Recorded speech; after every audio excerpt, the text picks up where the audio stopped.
விவாகத்தை குறித்த ஒரு சில காரியங்களை நாம் தியானிக்க போகின்றோம். கர்த்தருக்கு ஸ்தோத்திரம். கணவன் மனைவிக்குள், குறிப்பாக கணவனுக்கு மனைவியை எப்படி கொடுக்கிறார் என்பதை குறித்த சில வசனங்களை நான் உங்களுக்கு முன் வைக்கும்படி விரும்புகிறேன். மல்கியா தீர்க்க தரிசன புத்தகத்திலே 2வது அதிகாரம் 14ஆம் வசனம் இருக்கிறது. 2வது சொல்லி இருக்கிறது உடன்படிக்கையின் மனைவி என்று சொல்லி இருக்கிற 2 வார்த்தைகளை கவனத்தில் கொள்வோம். இளவயதின் மனைவி. கர்த்தருக்கு ஸ்தோத்திரம். இந்த அருமையான 2 பிள்ளைகளையும் இன்றைக்கு இணைக்கும் பொழுது, மகனே, உனக்கு நான் இளவயதின் மனைவியாக இவளை தருகின்றேன் என்று தேவன் கொடுத்து 2 பேரையும் இணைக்கிறார். கர்த்தருக்கு ஸ்தோத்திரம். இளவயதின் மனைவி. இந்த இளவயதிலே இவர்களுக்குள் போடப்படுகின்ற குடும்ப வாழ்வின் அஸ்திபாரம், அது பெரும் இளவயதுக்கு மாத்திரம் உரியது அல்ல, அது இவர்களுடைய முதிர் வயது வரைக்கும் உள்ளது. அல்லேலூயா. இளவயதிலே கர்த்தரை இணைத்து உறுதிப்படுத்தி காலமெல்லாம் அவர்கள் ஒன்றாக வாழும்படி செய்கிறார். அல்லேலூயா. 2 இரும்பு துண்டுகளை ஒன்றாய் இணைக்க வேண்டும் என்றால் உருக்கி அதை மெழுகு போல ஒரு நிலைக்கு கொண்டு வருகிறார்கள். அது ஒரு இளமையான நிலையை அடைகிறது. அதுக்கு பிறகு 2ஐயும் எந்த ஷேப்ல எப்படி இணைக்கணுமோ இணைச்சிடுறார். இணைச்ச பிறகு அதை அப்படியே உறுதிப்பட்டு ஒருவராலும் அசைக்க முடியாத, பிரிக்க முடியாத ஒரு ஸ்ட்ராங்கான இணைப்பாக காலமெல்லாம் நின்று கொண்டே இருக்கிறது. அல்லேலூயா. அதுதான் ஸ்திரப்பட்டு அவர்கள் இறுதி மூச்சு வரை இருவரும் கணவன் மனைவியாக ஆசீர்வாதமாக வாழும்படிக்கு தேவன் கிருபை செய்கிறார். அல்லேலூயா. ஸ்தோத்திரம். அது மட்டுமல்ல, இந்த இள வயதில் இவர்களை ஒன்றாக்குகிற தேவ நோக்கம், பொதுவாக கல்யாணம் என்று சொல்லும் பொழுது அரசு ஒழுங்குப்படி பையனுக்கு 21 வயது பூர்த்தியாயிருக்க வேண்டும், பெண்ணுக்கு 18 வயது பூர்த்தியாயிருக்க வேண்டும் என்பது ஒரு சட்டம். அப்போ பாருங்கள், அந்த இள வயதில் விவாகங்கள் நடக்கிறது என்பதை பார்க்கிறோம். முதிர் வயதிலே விவாகங்கள் ரொம்ப குறைவு. ஆண்டவருடைய இன்னொரு பெரிய நோக்கம் இதே மல்கியா 2:15 சொல்லுகிறது. அவர் ஒருவனை அல்லவா படைத்தார், ஆவி அவரிடத்தில் பரிபூர்ணமாய் இருந்தது, பின்ன ஏன் ஒருவனை படைத்தார்?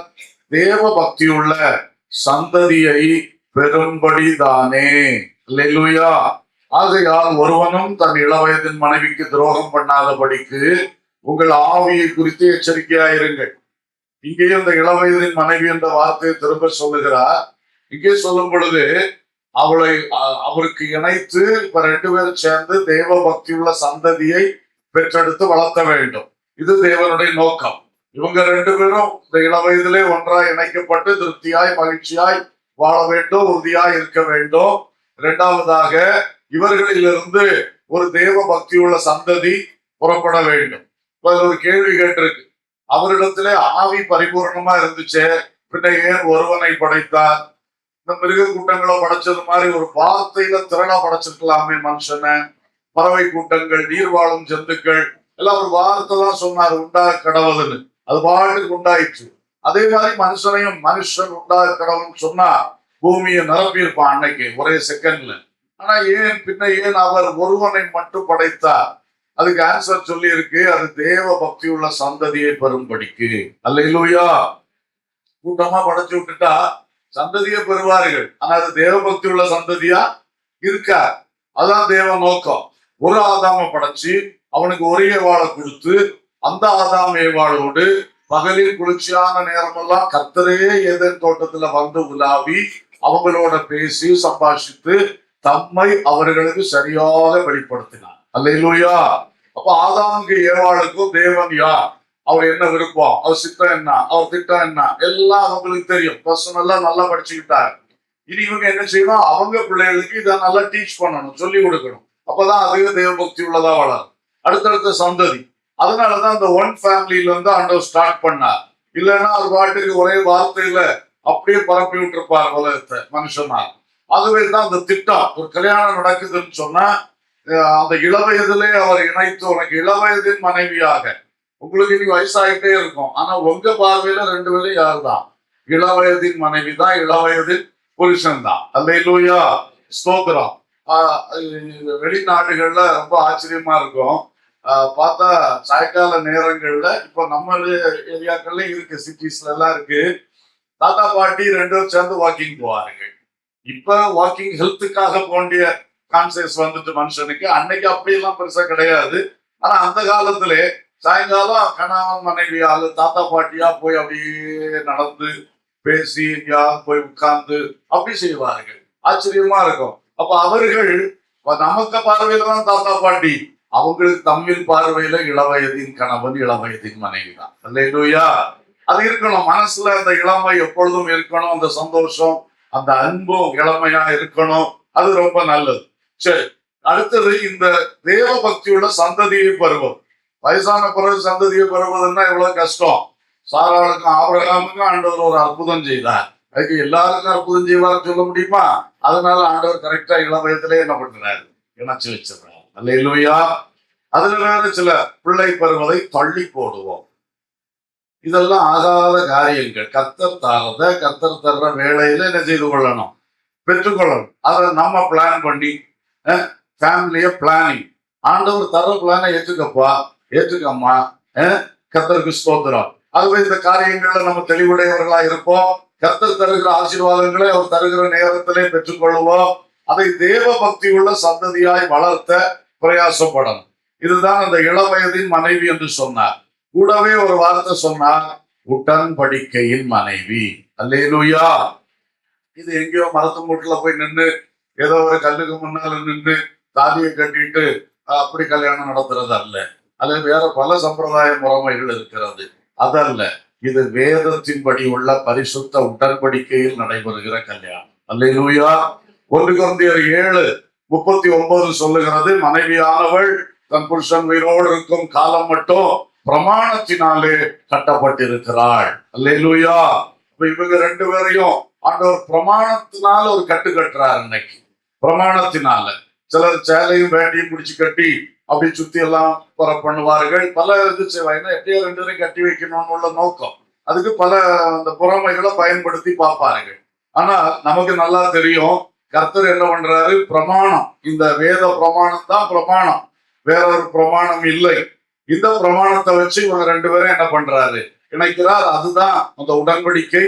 அந்த உடன்படிக்கையில் நீங்கள் கடைசி வரை உறுதியாக நிற்க வேண்டும்.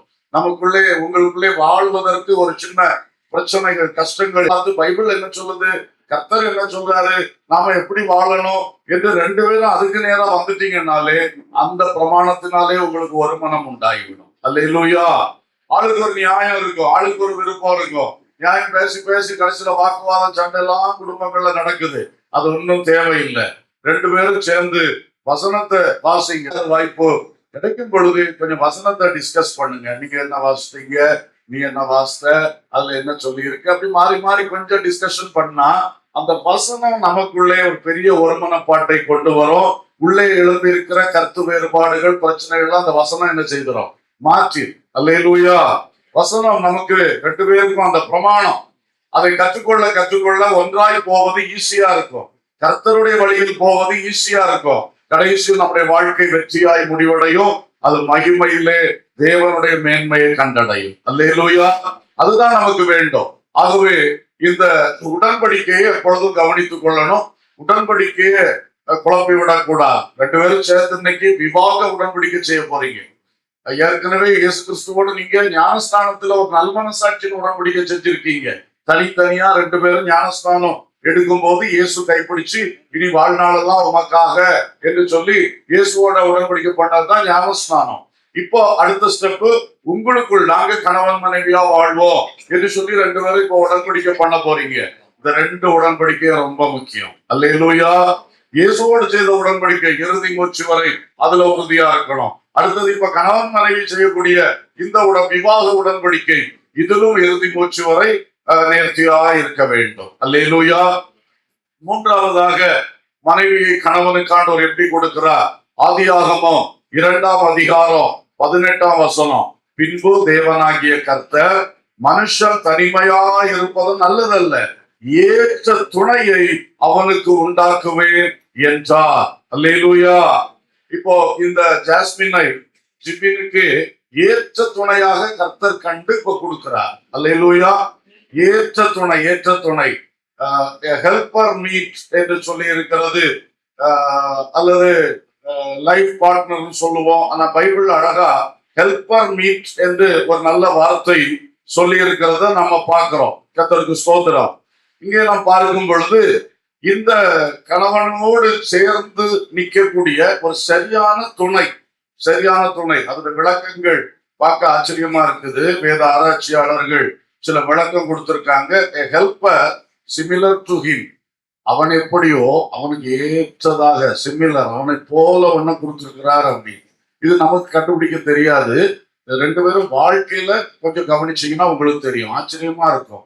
சொல்லுவார்கள், we are made for each other, நாங்க ஒருத்தருக்காக ஒருத்தர் உருவாக்கப்பட்டிருக்கிறோம்னு சொல்லுவார்கள். அது நல்ல சாட்சி, அது உண்மையான சாட்சி.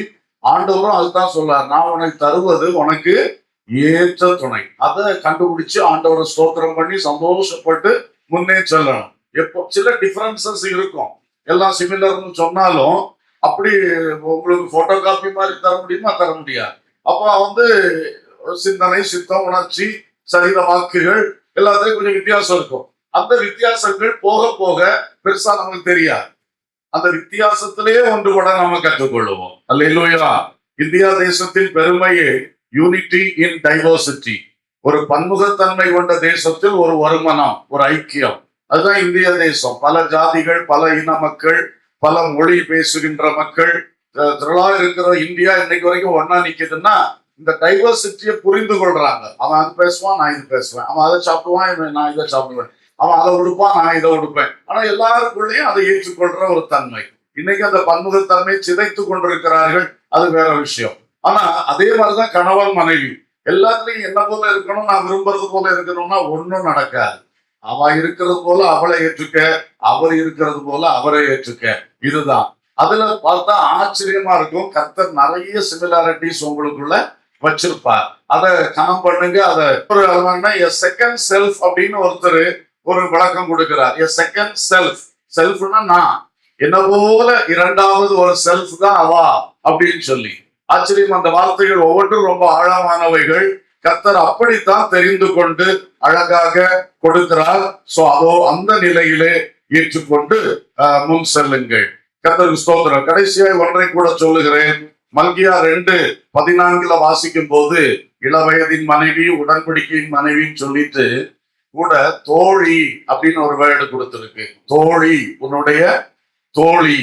அதுக்கு பாருங்க, உன்னுடைய ஒரு ஹாஃப் என்று அர்த்தம். உன் பாதி, உனக்கு இது ஒரு பாதி இல்லாம இருந்தது, இப்ப என்ன செய்யுது? பாதி கிடைக்குது. உனக்கும் பாதி இல்லாம இருந்தது, பாதி கிடைக்குது. இது சொன்னா திடீர்னு புரியாது. அதாவது இங்கிலீஷ்ல 2 வார்த்தை உண்டு, காம்ப்ளிமெண்ட், சப்ளிமெண்ட் அப்படி 2 வார்த்தை உண்டு. காம்ப்ளிமெண்ட் சொன்னா நிறைவாக்குறது. இவருக்கு ஒரு காம்ப்ளிமெண்ட், அதுதான் அந்த தோழி என்ற வார்த்தை அந்த இடத்துல சொல்லப்பட்டிருக்கிற அர்த்தம். இவ இன்னைக்கு அவரை நிறைவாக்குறார், இவர் இன்னைக்கு அவளை என்ன செய்யறாரு? நிறைவாக்குறார். இது வரைக்கும் அவங்களுக்கு அந்த நிறைவு கிடைக்கல. இப்ப சப்ளிமெண்ட் சொல்றது என்னன்னா கூட்டி சேர்த்தல், அல்லது என்ன சொல்றது, அடிஷனலா சேர்க்கிறது. அடிஷனலா சேர்க்கிறது. காம்ப்ளிமெண்ட்னா இருக்கிறத முழுமையாக்குறது. அப்ப இவ கூடுதலா அவர்கிட்ட சேர்க்கப்படல, அவருக்கு அந்த பாதி இல்லாம இருந்ததுல ஒரு காம்ப்ளிமெண்டா. உதாரணம், எனக்கு ஒரு வாய் இருக்கு, என்னுடைய வாய் எனக்கு ஆண்டவர் காம்ப்ளிமெண்டா தந்தது. இந்த வாய் இந்த சரீரத்திலேயே தான் இருக்கும், அது இருந்தா தான் அந்த சரீரம் பூரணப்படும். அதே மாதிரிதான் அதே வழியில் இந்த மைக்கு சப்ளிமெண்டா தந்தது. மைக் இல்லாம தான் எனக்கு பேச முடியும், மைக் இருந்தா கொஞ்சம் சத்தமா பேச முடியும். சப்ளிமெண்ட், கூடுதல் ஐட்டம். இது இல்லாட்டாலும் பரவாயில்ல, ஆனா வாய் இல்லாட்டா பேச முடியாது. அது மாதிரி மனைவி என்பவள் மைக் அல்ல, வாய். அல்லேலூயா. நிறைய பேருக்கு மனைவி தான் வாய். இடத்தின்படி அது உண்மைதான். பாவப்பட்ட நிறைய புருஷன்மாருக்கு பேச தெரியாது. யார் தான் பேசுவான்? புருஷனுக்கு வாயாக நிற்பது யாரு? மனைவி. அது ஒரு பக்கம் நல்லதுதான். ஆனா அந்த வாய் கொஞ்சம் கட்டுப்பாடோட என்ன செய்யணும்? கரெக்டா இயங்கிட்டுன்னா பிரச்சனை இருக்காது, நல்லா இருக்கும். வாய் கொஞ்சம் கூடி போச்சுன்னா பிறகு 2 பேரும் சேர்ந்தா அதை என்ன செய்ய வேண்டிய வரும்? அனுபவிக்க வேண்டிய வரும். இப்படி நிறைய விஷயங்கள் அவ ஒரு காம்ப்ளிமெண்டாக இருக்கிறாள், நிறைவாக்கும் ஒருத்தியாக கர்த்தர் கொடுக்கிறார். நேரத்தை கருதி நான் நிறுத்திக் கொள்ளுகிறேன். ஆகவே ஆண்டவர் உங்களுக்கு தருகிற இந்த வாழ்க்கை துணை, இந்த பைபிள் அர்த்தங்களை புரிந்து கொண்டு நல்ல நிலையில் ஏற்றுக்கொண்டு வாழ்வில் வெற்றியாக முன் செல்வீர்களாக. எல்லா குடும்பங்களுக்கும் ஆண்டவர் இந்த ஆசீர்வாதங்களை தருவாராக.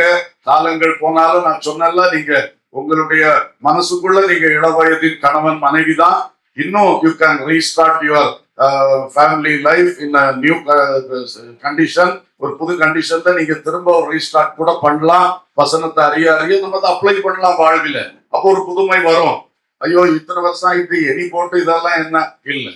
லைஃப் லாங் வாழ்க்கைக்கு தான் ஆண்டவர் இந்த வசனத்தை தந்திருக்கிறார். இத்தனை காலம் நமக்கு சில வசனம் அர்த்தம் வெளிப்படல. வெளிப்படும் போது அதை நம்ம என்ன செய்வோம், வாழ்க்கையில அபியாசிப்போம். அது செய்ய செய்ய நம்ம குடும்பத்துல அந்த சந்தோஷத்தை, ஆசீர்வாதத்தை நாம் அனுபவிப்போம். அன்பர்களே, எந்த கல்யாண வீடும் இயேசு கிறிஸ்துவின் வருகையை நமக்கு வெளிப்படுத்தி கொண்டிருக்கின்றது. இந்த மணமகன் ஏற்றக்கோட்டில இருந்து செவரக்கோட்டில இருந்து அவர் புறப்பட்டு வந்து இன்றைக்கு பாலூர்ல இந்த சபை மேடையில் வந்திருக்கிறார். இப்ப அவளை கொண்டு பக்கத்துல உட்கார வச்சாச்சு. இனி எப்படா பாஸ்டர் பேச்ச முடிச்சு அவர் டியூட்டியை செய்து முடிப்பாருன்னா அவர்களும் எதிர்பார்த்து கொண்டிருக்கிறார்கள். நம்ம அவளை உடன்படிக்கைக்குள் நடத்தின டியூட்டி முடிச்சோன்னா அவங்க கை பிடிச்சி அவருடைய அப்பா வீட்டுக்கு அவளை என்ன பண்ணிடுவாரு, அழைத்து கொண்டு போவார். இதே மாதிரி ஆண்டவராய் இயேசு கிறிஸ்து பரலோகத்தில் தேவனுடைய வலது பாரசத்தில் வீற்றிருக்கிறார்.